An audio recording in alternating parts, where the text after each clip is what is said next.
Welcome back, everyone. I'm Tom Murphy. This is Trinidad Now on Trinidad Times Television. With me is, of course, Anthony Mattie. We were talking in the last segment. Anthony, I said we're going to break this down in 3 segments: general about yourself and everything, life. Now, second segment, economic development. I will try and stay on point. Okay. No, we're going. This is good. I really enjoy this. I enjoy conversations just as you do. Okay. So, and hopefully people will, sit down. I think our attention spans have waned, but if people really care about their community, they'll take the time and get educated. I would hope so. I want not to lose anyone. But. True. Question number 1, what's the most pressing issues facing Trinidad? Well, I think obviously economics. We need to have a sustained source of revenue. We need people to have jobs. But to that end, it's just not jobs. We need to have a skilled workforce. We need people to fill those jobs, people that are qualified, people that can pass a drug test. That's very important. We need to be visionary in our thoughts concerning economic development. We need to not limit ourselves. And one of the things that I think is very significant, and I give kudos to Raymond and Jonathan for what they do, is they're putting us out there. We can't hang up a shingle on the office and say, we're open for business, come and find us. It just doesn't work that way. We need to go out. We need to sell ourselves. We need to make people know that we are here. We are probably the best kept secret in the state of Colorado. And the reason I say that is we have affordable land as compared to Telluride or Durango area. We have clean, breathable air. Not that other places don't, but we don't have the congestion. I told you my 2 daughters live in Denver. Many people who live and work in Denver are now choosing to live in Colorado Springs to avoid the congestion. And the commute back and forth is becoming more and more easier, and it's also more congested on that highway. But the point I'm trying to make is economic development, it continues to be a priority. We need to, in my mind, be visionary, and we need to be marketing ourselves, and we need to be all the time looking for new opportunities, as marijuana was an opportunity, but not an end. Okay.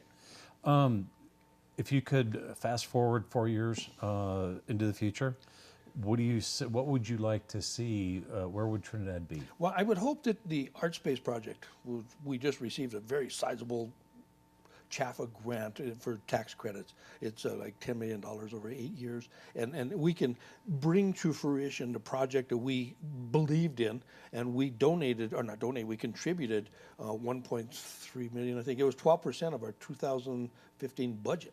Mm-hmm. To the Art Space project, as that's what we had to do. But we made partnerships with Betcher. We made partnerships with the Art Space people. That's one of the things that it takes. We can't do this alone. We need to develop and cultivate those partnerships. Jay Chimino, we're a partnership with him. Jay has a vested interest in Trinidad, and aside from the fact that my wife is related to him, I kind of like Jay. Right. All right, because of all that he has done, and he puts his mouth where his money is. Or his money where his mouth is. You understand what the point I'm trying to make? And he just really helps us. We have a partnership with him. That's a good thing. He has purchased all of the Puerto project, which resulted in a purchase of the city garage, which gave us the opportunity to buy a better facility out east in the Guzzo property, which better serves the needs of the city. It's a good thing.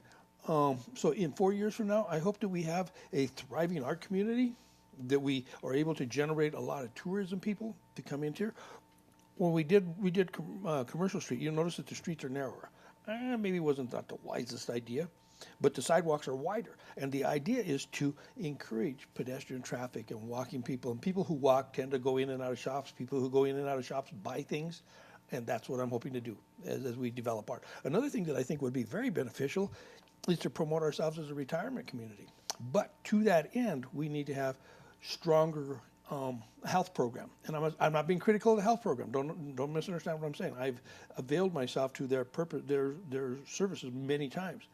Okay, and they have adequately addressed my needs. They don't have the specialty things like cardiology and such, but they use telecommunication to help with things. Right. And the point I'm trying to make is maybe a retirement community. If we could strengthen our schools to attract those folks that come here that have children. But the point is, I hope that we can be visionary and vibrant. Okay. I've done with the other candidates. I want to give a shout out to Jay too. Yes. Because, after we shut down the newspaper, he employed Paula, and She's followed the plan that they laid out for her. Said if you do this, this is what happened in year 1. This is what will happen in year 2. This is what will happen in year 3. And she's followed the plan, and it's worked. Okay. And I mean, if it weren't for that, we probably still wouldn't be here. Understood. So I have a great deal of appreciation for what he's done. We were at a meeting for in January, February for their salesmen, and at that point, Mike Shimino said that they had spent $30 million. And I heard Phil, I think the other day, say by the time they're done, they may spend $100 million by the time they're done. He does that. Well, he has access to other people with resources, and that's the partnership. That's a strength. You can't do it by yourself anymore. Right. So it's exciting to see we're coming back up again. So Understood. Next question. How familiar are you with the city budget? And what are the city's main revenue sources and expenditures? The staff develops a budget. They bring it to us. We review it, and then we approve and ratify it. I think in the time that I have been there, the budget has had some very lean times. During the times that I have been there, the budget has been, in my opinion, very mindful of the needs of employees. To my point, while we may not have been able to give everyone pay increases regularly and substantive pay increases, we did, however, recognize the benefits of the contributions of employees. We have a human resource officer that we didn't have before, Donna Valencic. Donna has a program where she recognizes, people just want to be recognized for their efforts if you're not getting a big pay, but people that are outstanding employees for a quarter, for the year, and they get a small financial contribution. One of the things that we've done is, as insurance costs, health insurance costs rise, we absorb the majority of those health costs increases. That is not put on the burden of the employees. Another thing that we are choosing to do or hoping to do is employees through the years have had, some, not all, have had the opportunity or the challenge to be able to accrue huge amounts of annual leave and sick leave. And we rightfully owe them that money when they retire. Right. But there are a number of employees that when they leave, they're getting like 6 figures of revenue. Okay, the problem is it would bankrupt the city. But at the same time, you can't have it because they've earned it. It's money due them.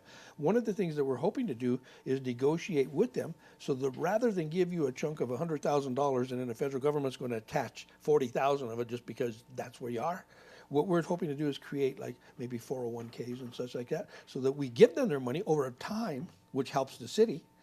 And because they get it over time, it helps their tax issue, and it's always held in reserve for them, and they're due that money. They will get that. But the point is... interjecting here, is that in negotiations that's now? That's one of the ideas that's coming around, and we're having to deal with the union. Trinidad's a union town. My dad was a card-carrying member 40 years of United Mine Workers, okay, and we have to respect that. As this relates to what the original question was, we try the budget, okay? Right. We realize that we spend money where we need to spend money. One of the advantages of marijuana is it gives us the revenues to maybe address things that have long since been overlooked, okay? And the water system, for example, the sewer system. Good Lord, it's in tragic condition. Probably no different than anybody around us, Walsenburg and Alamosa and La Junta Lamar. Since you're addressing that, I'm going to jump ahead to one and just say, okay, so water losses are, change that. Water losses are 40% from the treatment plant to here. What are we going to do to repair that, and how can we not fall behind again? What happened is, we first of all, we spent $5 million to renovate the water filter plant up in North Fork. Okay, it now needs a roof, but we have to do that. But the point is, what's more essential to a community than water? Right. So the point is, and then that's 36 miles of transmission line. Part of it is wood. That transmission line used to go right in front of my mother's house in Segundo. And I remember when it broke and there were issues, and I remember watching guys work there, and it was a wooden line. Parts of it maybe still are. We had that big collapse in Valdez not long ago when the Moultrie guys were able to help us, and they worked nonstop for like 72 hours to maintain a flow of water. But you're right.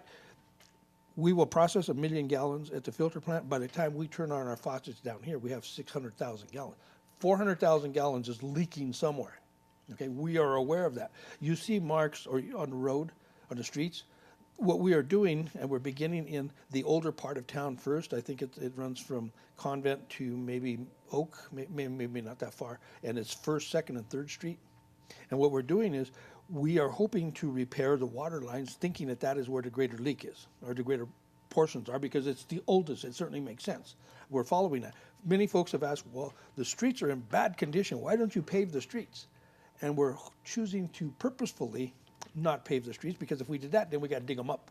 I've seen that. Okay, and we want not to do that. We want to Right. be smart about how we're doing this. So if we could take care of the problems that are under the streets first, then we can overlay the streets and make them more cosmetic and passable. Same thing with sewer. With sewer, they're slipstreaming. They're putting plastic pipe through the clay pipe. There are areas of sewer that are so denigrated that the pipe is not connected. Okay, Right. it's a problem. Right. It's an environmental problem. We know about that, and we have to deal with that. We are working on that. We are doing it. And can you fault previous councils and previous commissions and why didn't anybody deal with this? Well, it was out of sight, out of mind. We didn't know that. But now with the technology available to us, and Mr. Valentine does an outstanding job orchestrating and directing that sort of stuff, we are able to identify the problems that long since have gone ignored so that we can fix them. And to your point about where are we going to be in the future, well, hopefully by having established a better system to monitor these things, a better comprehensive plan about understanding where the problems might be and working to address them, not so that it's like drinking out of a fire hose, but it's piecemeal, one at a time, after time, prioritized. Right. We work on it. Okay. Let me read this so I get this right. I've done this with everybody else. Industry recruitment is very difficult for rural communities, especially ones where healthcare, education, and workforce development systems are below par. What type of other businesses, with that in mind, would you like to attract to Trinidad? Well, one of the directions we're trying to go is recreational, with the bicycle trails and the governor's idea of the bicycle trail from La Okay. Vida and up over in the hill. And I made a point the other day. We had Ride the Rockies and Race Across America. As a supervisor with the Colorado State Patrol, we had fatalities in both of those. We had a kid Ride the Rockies was killed by the Marlboro, just west of Walsenburg. But he was out riding with a group of folks earlier than he was supposed to. Okay. And then we had Dr. Breedlove got hit up by the mines and was killed. So we need to be very mindful, and we can't say we're going to ride along Colorado 12, because it has to be of sufficient width to provide safety for everybody. Right. But the point is, in terms of recreation, we have hunting, we have fishing, we have those sorts of things that can happen here, and need to be we need to advertise that and take advantage of that. Leisure time activities. Again, as I told you, is the best kept secret we have, is just a quality of life for slow pace, okay? Mm-hmm. And I'm hoping that we will be able to be visionary enough to recognize those directions and those opportunities when they come. There is no luck. Luck is when preparation meets opportunity. And we need to be prepared so that when opportunities come, we can create our own luck. Okay. The growth in tourism economy has been outstanding the last 2 years. Do you support this tourism economy, and what will you do to continue to promote the tourism industry? I do support that, because we don't have the money to sustain ourselves, but I'm happy to use other people's money who are willing to spend it. I don't mean in an abusive kind of way, Right. but to take advantage of that resource that we have, tourism, to sustain ourselves and better ourselves. So yes, the short answer to your question is I agree that but what we need to do is make ourselves tourist worthy. Okay, simple things. We need to cut our weeds to make ourselves look more presentable. And not necessarily expect the city to do it. We need to, maybe in a neighborhood you have a vacant building. The neighbors in that area should get together to go maintain that yard so that it looks attractive. Right. Okay, clean your windows. You understand what I'm trying to say? Put our best foot forward so that as tourists come here and as they ride around our community, they say, these are people who care about where they live, and they're working on it. The problem with graffiti, we need to eliminate that. We need to watch that. We need to be good stewards of our area. We need to see and observe criminal activities, graffiti, for example, and call the police. Society has a responsibility to police itself. The police get paid to help them do it. Right. Okay. Paul and I used to go for walks frequently. We're going to do that again, but we would call them because we go on the trail and everything, Sure. and sometimes they didn't appreciate because there's some repeat to offenders your that point, they don't want to be troubled with. I know. To your point, though, my wife has people from FPS Gold. It's their software company. They come from Utah, and they come here regularly, and they do their thing. And this time there was one lady who had been here before and two newcomers. And the lady who had been here before told us how remarkable the town looked, with the buildings that were renovated and Recently. yeah, right, within within this year. But then Lucille says as they were walking to lunch, she said, I was embarrassed that there were weeds growing through the sidewalk on Main Street. That we can't have that. Right. We need the best foot to be forward. Okay. Anthony, the city created an economic development department 2 years ago. If elected again, what ideas would you have for economic development? I think that what we need to do is reach out.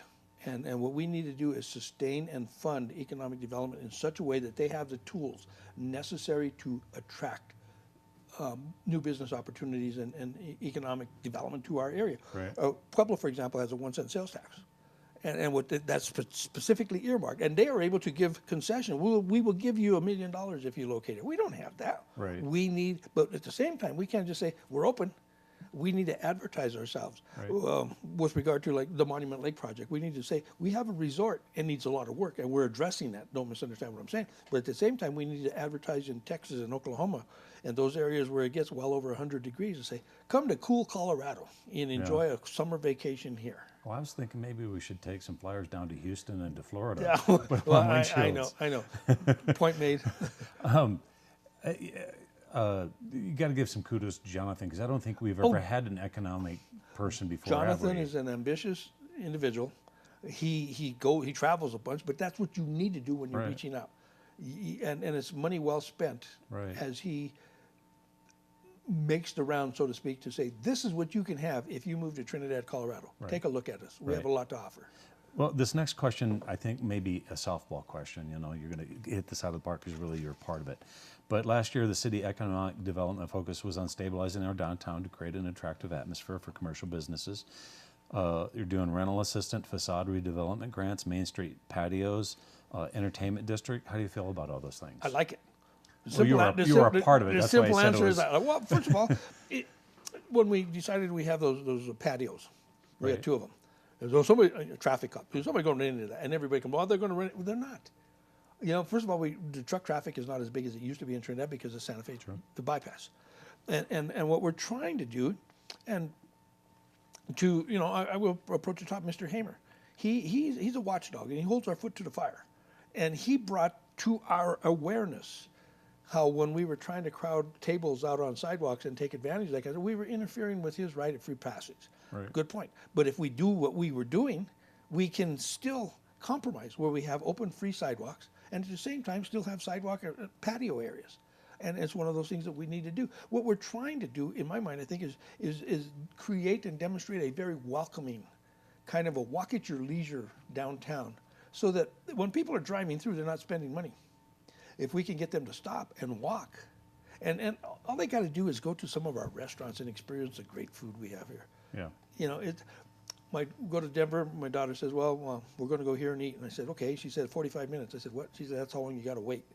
I said, well, we don't do that here yet, but No. that would be nice. Right. If we were so inundated with customers, we would have waits. Right. I like that. Right. So what would you attribute, our vacancy downtown in 2015 was 61%. Again, this may be a softball question. Now in 2017, it's down to 29%. Well, what do you attribute a lot that of to? those buildings are occupied with marijuana. Okay, particularly on the west end of town, and collateral things that come up as a result of that. The art community is really developing. Right. And people are taking a newfound interest into the downtown area. I was here, if I can segue just a little bit, when I remember there were 4 pharmacies downtown. If you needed men's clothing, there were Alfred's, Ichabod's, Duftons. You had options. Right. Those days are gone. Right. That's not going to happen anymore. We have to take what we have and make it better for the future. Okay. Recently, both you and I had discussion with one person in particular, and I know that a couple other people have brought this up, but you guys had a retreat not too long ago Right. up at the La Quinta, and people had said to me, well, they made a decision on marijuana. So the question is, where should marijuana money be spent? And in addition to that, did you guys make decisions at that retreat? How does it work? The purpose of a retreat, as is a work session or those non-decisive gatherings, are to discuss, to brainstorm, to put out ideas. Right. This is what we see as, that's why you elect us. That's why you can come on your own, or you can contact one of us to represent your idea. to say, this is what I think is important and something you should look at. And when we had our retreat up in La Quinta, what we were doing is we were sitting in the back in the patio and we were just throwing ideas out. Okay, and the staff, who has the greater responsibility, were saying these are the things that we find are very important to us. For example, the downtown cameras for the safety and public safety issue. The bathhouse at Monument Lake, we were choosing to spend money there. The golf course. It's a proven amenity to our city, but it's in dire need of heavy work. A technology room at the library, to come grudgingly into the 21st century, to digital billboards to advertise ourselves. The district attorney's office. County is primarily charged with funding the DA's office, although he funds and prosecutes mostly city-generated cases. We kind of have in my mind, a collateral responsibility to make sure he has the tools necessary to do that, since the bulk of his work is ours. Now, I'm not suggesting that we need to change it and we will fund him ad nauseum and in the future for forever, but he needed kind of a brief infusion of funds, and that's what we are choosing to do. The dispatch system for the emergency response. If you need an ambulance, we need to get them there for you. Okay, if you need a fire department or you need the cops to come in, we need to be sophisticated to get people where they need to be. A new street sweeper, a new fire truck, the kinds of things that are important. And we're looking for like maybe a dealer kinds of trucks, so we save some money. Anthony, 1 second. Yeah. Oh, there we go. Sorry. Okay. I lost my picture there for a second. I guess I didn't. I couldn't remember what I just said. I can't do it again. I didn't push the button enough, and I lost your picture for just a second. The Southside Park. Okay. The last big push that the city of Trinidad had was model cities.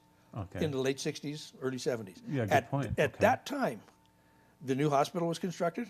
Okay, the high school was constructed. The community center was constructed. The new fire station up on Santa Fe Trail was constructed. Right. That was 50 years ago. Wow.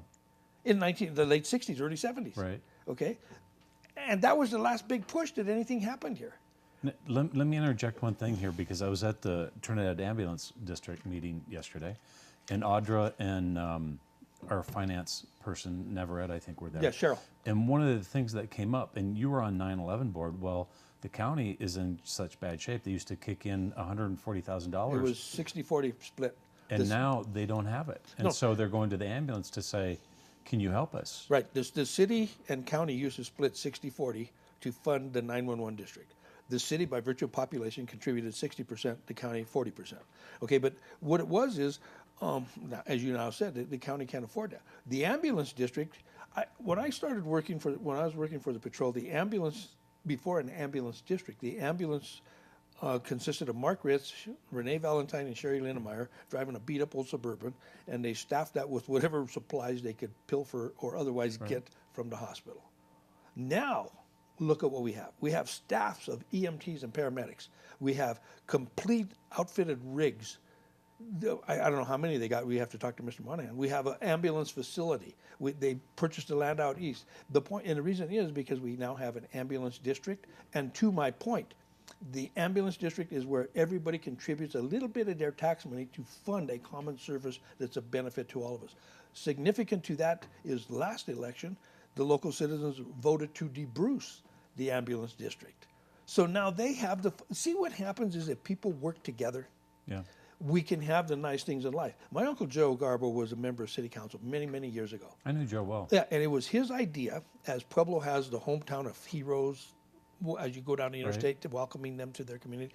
He had this idea, and we have something similar, but he had this idea on the city edge, outskirts on the interstate. Nice sign that says, Trinidad, Colorado, where people work together to make good things happen. I read that somewhere about his idea, and I like it. I think it's as worthy now as it ever has been. And what it means is we need a partner, if not with external groups like J. Chimino and the like, with ourselves, to invest in ourselves so that we can make good things happen. The ambulance district is a perfect example of how working together makes good things happen. Well, they went from being one of the worst in the state a little over 10 years ago to one of the best. Oh, yeah. They're a model. People come to learn from them. Yeah. Real quick, what happens, Anthony, when marijuana money goes away? That's a challenge. That's why we need to be very frugal about how we spend that money. very decisive about to get the biggest bang for that buck that we can now. And so that if and when it magically disappears, and it will, Right. that we have our preparation when opportunity presents itself, that we have things in proper order and sequence, the art space community, the art space and the development of a whole new way of thinking retirement and the things that I mentioned before, so that if or when, better idea when, or if other states accept marijuana, we're not going to have the big draw from Texas and New Mexico and Oklahoma because those people stay home and spend their own money there. But you made, I think, an excellent point that I really like, is that the buildings got fixed up. They did. As someone who's fixed up, this building is 131 years old. The part we're sitting in was done in 1934. I know. And it's not cheap. And No. so the fact that they've been fixed up, the electrical, the plumbing, stabilized, the foundation or whatever, Of course. it's huge. It's really a big huge. expense. And if marijuana goes away, we have these new buildings that we can offer somebody through economic development to come and occupy and do something Right. consistent with their goals. All right. So we originally were supposed to do this Monday night, but I got busy doing some other things, and I didn't realize till the next day in talking to Mr. Bonato that I had missed the meeting Monday night. I just spaced it out. Okay. I could probably count on one hand the number of meetings I've missed in the last 12, We'll hold it against 12 you. years. But the question is, what's the solution for Monument Lake? I might know if I'd have been there Right. what Well, you guys are going to do. We put it out a request for proposal for Mr. Rob no longer wants to be the lessor of the lease property. Okay, and he has done out of an arrangement with him. We paid him so much of his salary. He was supposed to contribute so much to put it in there. Yada yada yada. And here we are. Okay, we had 4 people submit proposals, and I'm not going to remember their names. One was from out of state. Brian Mondragon was the other. Lori Hasnick, and I can't remember her partner's name, who are current employees of the lake. And then there's another one, and I can't remember his name. But we had 4 proposals to consider. That night, Ms. Hasnick and Reynolds, I think is his name, Russell, they were there together with Mr. Mondragon. And they were there to help us better understand their proposal. And it was an interesting dialogue back and forth. What the city needs to do, the bathhouse, where the city's, for example, using marijuana money is going to put $300,000 to renovate the bathhouse. That's critical to the operation of a resort. Right. Okay, but at the same time, there was discussion about the restaurant, and should it be open only for lunch, and is it worthwhile or profitable to be open for breakfast and lunch and summer, and what is it open during the camping season, September, early spring to September, or should it be a year-round thing? But then the problem is we don't have any way to keep the pipes from freezing because it's not really set up for operation in the very cold months. I remember going there at the end of the year school picnics from Primero. I remember going up there for picnics in the summer when the hatchery was down there and they had buffalo, and it was just like a really big hoot. It was a big reservation. It's not that anymore. Right. The road needs to be resurfaced and graded. And the point being is, we talked about how much the city needs to contribute. It's a city property. It is to the city as the golf course is to the city. There are assets that are ours that could be very beneficial in us attracting other things to come here. We need to, again, invest in ourselves. And it's fortunate that we have 2 local people. It occurred to me, we have 2 people who currently work for Mr. Rob and have the inside information about how it's operated. They have insider trading kind of information. Okay, they know about it. And then we have Mr. Mondragon, who has a very determined, very detailed plan about what his plan is. And as I was thinking last night, local people I think will do best. And how to choose? Maybe if there was a way we could marry them, Right. to have them work together on a proposal, and it's a creative, out of the box thinking. Right. But in my mind, it's a melding of somebody who has brilliant ideas and the energy to do it, paired together with someone who has insight, knowledge, and training, and institutional knowledge to make it happen and be successful for Trinidad. It's a win-win. Right. They each get a piece of what they want, and they may not want to do it. And I probably shouldn't be saying this now on public TV, but I guess it's too late. I've already put it out there. And of course, the ultimate victor is the city, because we have an asset that is protected. So you guys are going to do something on the golf course and Monument Lake. That's our intention. Some money is going to be spent. That's our intention. And if we didn't have marijuana, we wouldn't We have would that not be money able to spend. be doing that kind of stuff. Okay. Last question of this segment. And you probably participated in some of these meetings, but through the years, there's been meetings with the county and the city, to try and work together. Understood. I don't know really what successes that we've had, but where do you see that going in the future? Well, I'm personal friends. Well, I was friends with the previous commissioners, Mr. Hill and Loudon and Abeda, and I went to school with Multers, and I know Luis, and obviously Mr. Loudon is still there, and we're good friends. I think, in terms of partnership, it will behoove our area if we could start taking an attitude more regionally and less territorial. That's a county problem. That's a city problem. And we each have our own responsibilities unique to the laws that govern us, okay? But at the same time, if we can have a meeting of the minds and a mentality that says, yes, I live in a city which is part of the county, or I live in a county which is adjacent to the city. And if we can have kind of a mentality that says we need to be more regional in our thinking about things.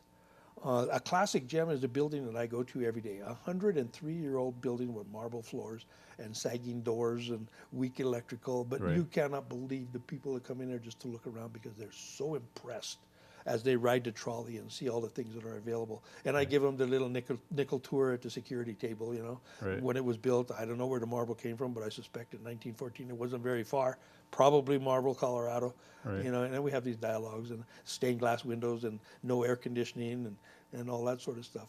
But to your point, I think that it would be in everyone's best interest if we can create partners with ourselves. Okay. Anthony, we're going to wrap up this segment. Okay. One more to go. Okay? Ladies and gentlemen, I'm Tom Murphy. This is Trinidad Now on Trinidad Times Television.